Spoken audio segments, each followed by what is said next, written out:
بسم اللہ الرحمن الرحیم معزز صارفین السلام علیکم۔ شام تک کے سعودی نامہ کے ساتھ میں ہوں رمضان۔ 100 ملین ریال کی منی لانڈرنگ میں ملوث گروہ گرفتار۔ سعودی عرب میں ریاض پولیس نے منی لانڈرنگ میں ملوث 10 رکنی گروہ کو گرفتار کیا ہے۔ ملزمان میں ایک سعودی اور 9 سوڈانی شامل ہیں۔ سعودی خبر رساں ایجنسی ایس پی اے کے مطابق پولیس کے ترجمان کرنل شاکر التویجری نے بتایا ہے کہ ملزمان کو ریاض میں گرفتار کیا گیا، جن کی عمریں 40 سے 50 برس کے درمیان ہیں۔ ابتدائی تحقیقات میں معلوم ہوا ہے کہ ملزمان نامعلوم ذرائع سے حاصل کی جانے والی رقوم بیرون ملک بینکوں میں ارسال کیا کرتے تھے۔ ملزمان نے اب تک 100 ملین ریال 10 مختلف غیر رجسٹرڈ تجارتی اداروں کے ناموں سے ارسال کیے، جبکہ ان کے قبضے سے 7 لاکھ ریال نقد بھی برآمد کیے گئے ہیں۔ پولیس ترجمان کا کہنا تھا کہ ملزمان پر منی لانڈرنگ کا کیس درج کیا گیا ہے، ان سے متعلقہ ادارے تحقیقات کر رہے ہیں۔ ملزمان کا تحقیقاتی ریمانڈ مکمل ہونے پر ان کا کیس پراسیکیوشن کے ادارے کو ارسال کیا جائے گا، جہاں سے مقدمہ دائر کر کے عدالت کے سپرد کر دیا جائے گا۔ مسجد نبوی کے 11 دروازے کھول دیے گئے۔ سعودی عرب میں مسجد نبوی کے 11 دروازے نمازیوں کے لیے بدھ 3 جون کو فجر سے قبل کھول دیے گئے۔ اس کے ساتھ ہی نمازیوں کو نئے کرونا وائرس لگنے سے بچانے کے لیے صحت حکام کی جانب سے مقررہ حفاظتی تدابیر اور سیکیورٹی انتظامات کیے گئے۔ مسجد نبوی نمازیوں کے لیے رفتہ رفتہ کھولی جا رہی ہے۔ سعودی خبر رساں ادارے ایس پی اے کے مطابق مسجد نبوی کی انتظامیہ نے کہا ہے کہ زائرین حفاظتی انتظامات کی پابندی کر رہے ہیں۔ اس کی بدولت نمازیوں کی صحت و سلامتی کے معاملات عمدہ شکل میں آگے بڑھ رہے ہیں۔ مسجد نبوی نئے کرونا وائرس کی وبا کی وجہ سے ان دنوں روزانہ عشاء کی نماز کے بعد بند کر دی جاتی ہے اور فجر سے 1 گھنٹہ قبل کھول دی جاتی ہے۔ فرض نمازیں جماعت سے صرف صحنوں اور نئی توسیع حصوں میں ادا کی جا رہی ہیں۔ مسجد نبوی کا پرانا حصہ ابھی بند ہے۔ تحفیظ قرآن کی کلاسیں اور علمی لیکچر بھی معطل ہیں۔ انتظامیہ 7 دروازے مردوں اور 4 دروازے خواتین کے لیے مخصوص کیے ہوئے ہیں۔ تمام دروازوں پر تھرمل کیمرے نصب ہیں۔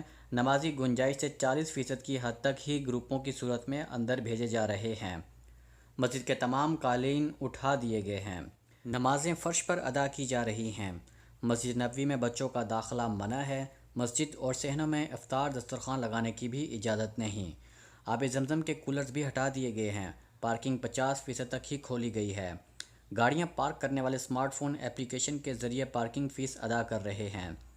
مسجد نبوی کی انتظامیہ نے نمازیوں پر پابندی لگا رکھی ہے کہ وہ مسجد آتے وقت حفاظتی ماسک پہن کر آئیں، حفاظتی تدابیر کی پابندی کریں، جماعت کے دوران مقررہ فاصلے کا احترام کریں۔ انتظامیہ متعدد زبانوں میں سوشل میڈیا پر آگہی پروگرام بھی جاری کر رہی ہے۔ کہ حملوں کا خطرہ، 40 ٹیمیں تیار۔ سعودی وزارت ماحولیات وزارت نے موسمی ٹڈی دل کے حملوں سے محفوظ رکھنے کے لیے گراؤنڈ کنٹرولنگ یونٹ کی جانب سے ریاض اور دیگر علاقوں کے لیے 40 ٹیمیں تشکیل دی ہیں۔ وزارت ماحولیات کی جانب سے کہا گیا ہے کہ جنوبی ریاض، وادی الدواسر، السلیل اور الفلاج کے علاوہ جنوب اور مشرقی عسیر کے ریجنز عہد رفیدہ، سرائے عبیدہ، وادی بن حشبل، تسلیس، بیشہ اور الخنقہ سمیت طائف کے مشرقی اور نجران ریجنز میں موسمی ٹڈی دل کے حملوں سے علاقوں کو محفوظ رکھنے کے لیے ٹیمیں تشکیل دی گئی ہیں۔ ویب نیوز اخبار 24 نے وزارت ماحولیات کے حوالے سے مزید کہا ہے کہ تشکیل دیے جانے والے گراؤنڈ کنٹرول یونٹس میں 24 یونٹ سپرے ٹیموں پر مشتمل ہیں، جبکہ 9 ٹیمیں مختلف علاقوں کا سروے کرنے کے بعد اپنی رپورٹ سے مرکزی کنٹرول روم کو مطلع کریں گی، جس کی رپورٹ پر گراؤنڈ سپرے یونٹ کو ہدایت جاری کی جائیں گی جو علاقے کے موسم اور وہاں متوقع ٹڈی دل کے حملوں سے نمٹنے کے لیے مخصوص سپرے مقرر مقامات پر کریں گی۔ وزارت کے تحت منصوبہ بندی ادارے کا کہنا ہے کہ تشکیل دیے جانے والے یونٹس میں 5 ٹیمیں نگرانی کے فرائض انجام دیں گی، جبکہ 2 ٹیمیں اصلاح و مرمت کے لیے سٹینڈ بائی کے طور پر فیلڈ میں کام کریں گی۔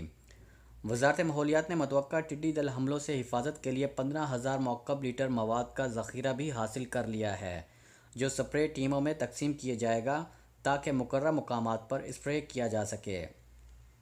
واضح رہے، وزارت ماحولیات کی جانب سے ہر برس ان دنوں میں جبکہ ٹڈی دل حملوں کا سیزن ہوتا ہے، مختلف علاقوں کا سروے کر کے وہاں دوائیں اسپرے کرنے کی مہم کا آغاز کیا جاتا ہے تاکہ ٹڈی دل کے حملوں سے محفوظ رہا جائے۔ خدا کے ذریعے 12,000 غیر ملکیوں کی واپسی۔ کرونا وائرس کے پھیلاؤ کے بعد بین الاقوامی سفر پر عائد پابندیوں کی وجہ سے مملکت میں مقیم غیر ملکیوں کی واپسی کے لیے شروع کی جانے والی خصوصی سروس عروضہ کے تحت گزشتہ 12 دنوں میں 1,78,452 افراد نے خود کو رجسٹرڈ کرایا ہے۔ سعودی خبر رساں ایجنسی SPA نے محکمہ پاسپورٹ جوازات کی جانب سے جاری اعداد و شمار کے حوالے سے کہا ہے کہ عودہ آپشن سے اب تک 12,798 افراد اپنے ملکوں کو روانہ ہو چکے ہیں، جبکہ دیگر اپنی باری کے منتظر ہیں۔ جوازات کا کہنا ہے کہ عودہ آپشن کے ذریعے مختلف ممالک کے شہریوں کو رجسٹرڈ کرنے کے بعد ان ممالک کے سفارت خانوں سے رابطہ کیا جاتا ہے تاکہ وہ اپنے شہریوں کو واپسی کے لیے بین الاقوامی سفر کا بندوبست کریں۔ عودہ آپشن کے ذریعے سفر کرنے والوں کو اپنا ٹکٹ اس وقت خریدنا ہوگا جب ان کے ممالک سے فلائٹ کا بندوبست کر دیا جائے۔ واضح رہے، جوازات کی جانب سے عودہ آپشن پر اندراج کرانا کا طریقہ انتہائی آسان ہے، جس میں سفر کرنے والے کا اقامہ نمبر، تاریخ پیدائش، موبائل نمبر اور جس شہر سے سفر کرنا اور جہاں جانا ہے کا اندراج کیا جاتا ہے۔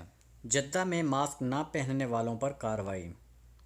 جدہ پولیس نے شہر کے متعدد محلوں میں کرونا وائرس کے امداد کے لیے نافذ کی جانے والی حفاظتی تدابیر نہ اپنانے والوں کے خلاف کارروائی کی ہے۔ سبق ویب سائٹ کے مطابق جدہ پولیس نے کہا ہے کہ پبلک مقامات میں ماسک نہ پہننے کے علاوہ فاصلہ نہ رکھنے اور اجتماعات کرنے پر متعدد شہریوں اور غیر ملکیوں پر جرمانے عائد کیے ہیں۔ پولیس نے کہا ہے کہ وزارت داخلہ کے فیصلے کے مطابق پبلک مقامات میں ماسک نہ پہننے کا جرمانہ 1,000 ریال ہے۔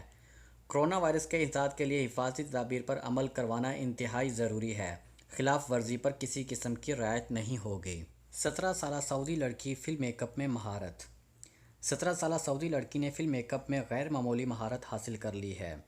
ٹویٹر پر ہزاروں افراد نے ان کے کام کو سراہا ہے۔ سبق ویب سائٹ کے مطابق سعودی لڑکی لطیفہ اسماعیل الشعراوی نے کہا ہے کہ اس فن کو فلم میک اپ یا خصوصی تاثرات دینے کا میک اپ کہا جاتا ہے۔ اس کی بھی اپنی کئی قسمیں ہیں، یہ تمام مختلف نوعیت کی فلموں میں استعمال کی جاتی ہیں۔ میں نے یہ فن یوٹیوب سے اس وقت سیکھنا شروع کیا جب میری عمر 14 سال کی تھی۔ لطیفہ نے کہا ہے کہ والدہ نے میری حوصلہ افزائی کی اور ہر مرحلے پر رہنمائی کرتی رہیں۔ مصنوعی میک اپ کا فن میں نے خود سیکھا ہے، مجھے کسی نے نہیں سکھایا، مگر اب میں چاہتی ہوں کہ اس میں مزید مہارت حاصل کروں۔ امریکہ اور مغربی ممالک میں یہ فن معروف ہے، مگر عرب ممالک میں اس کے بارے میں زیادہ معلومات نہیں ہے۔ میری خواہش ہے کہ میں عرب ممالک میں اس فن کو متعارف کراؤں۔ پبلک ٹرانسپورٹ، ہوٹل اور اپارٹمنٹس کے لیے حفاظتی ضابطے جاری۔ سعودی وزارت داخلہ نے کرونا وائرس کے لیے انسداد کے لیے متعدد نئے شعبوں کے لیے احتیاطی اور حفاظتی ضابطوں کی منظوری دی ہے۔ ان ضابطوں کا نفاذ 20 جون 2020 تک رہے گا۔ سعودی پریس ایجنسی کے مطابق وزارت داخلہ نے کہا ہے کہ نئے حفاظتی ضابطے کی فیکٹریوں، کانکنی، داخلی ہوا بازی، اندرون ملک ٹرانسپورٹ سروسز، ٹیکسیاں، رینٹ کار، مسافروں اور سامان، ہوٹل اور فرنشڈ اپارٹمنٹس وغیرہ میں نافذ ہوں گے۔ علاوہ ازیں ان ضابطوں میں ڈاک، لاجسٹک سروسز فراہم کرنے والے ادارے اور فارمرز کو بھی شامل کیا گیا ہے۔ احتیاطی تدابیر کی تفصیلات وزارت صحت کے پورٹل پر جاری کر دی گئی ہے۔ ہر ادارے کو چاہیے کہ وہ اپنے متعلق ضابطے نافذ کرنے کے لیے رجوع کریں۔ وزارت صحت کے پورٹل پر جاری ضابطوں کے مطابق اندرون ملک بس سروسز کے لیے لازم ہے کہ مسافروں کو آن لائن بکنگ اور ای ٹکٹ جاری کیے جائیں۔ بسوں میں گنجائش 50% سے زیادہ مسافروں کو سوار نہ کیا جائے۔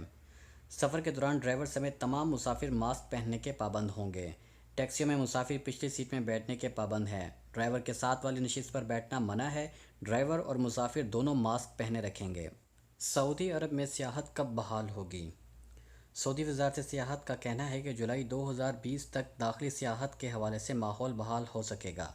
وزارت کے مشیر اول ہیثم مطر نے بتایا ہے کہ ابھی سیاحت کے لیے نکلنے والے بہت کم تعداد میں ہیں، معلومات ناکافی ہیں، ماحول شفایاب نہیں ہے، البتہ جولائی سے سیاحت کا سلسلہ بحال ہونے لگے گا۔ سبق ویب سائٹ کے مطابق مطر سعودی وزارت سیاحت کی نگرانی میں دبئی میں عرب سیاحتی مارکیٹ کے عنوان سے ہونے والی پہلی آن لائن کانفرنس سے خطاب کر رہے تھے۔ اس میں 148 ممالک کے 12,000 سے زیادہ نمائندے شرکت کر رہے ہیں۔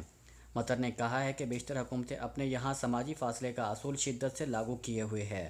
اعتماد کی بحالی کے لیے مختلف اقدامات بھی کیے جا رہے ہیں، تاہم سیاح ابھی سیر و سیاحت کے لیے نہیں نکل رہے۔ انہوں نے مزید کہا ہے کہ سیاحتی مقامات کے لیے واضح پلان تیار کرنا ہوگا۔ سیاحت کی بحالی کے لیے مربوط حکمت عملی بنانا ہوگی۔ انٹرنیٹ کے ذریعے ٹریولنگ ایجنسیوں کے ساتھ مذاکرات ضروری ہو گئے ہیں۔ یہی ایجنسیاں سیر و سیاحت پر آمادہ افراد سے ربط و ضبط پیدا کر سکتی ہیں۔ شام تک کے سعودی نامہ کے ساتھ ہمیں اجازت دیجیے۔ اللہ تعالیٰ سے دعا ہے کہ اللہ تعالیٰ ہم سب کو اپنے حفظ و امان میں رکھے۔ اللہ تعالیٰ ہم سب کا حامی و ناصر ہو۔ السلام علیکم ورحمۃ اللہ وبرکاتہ۔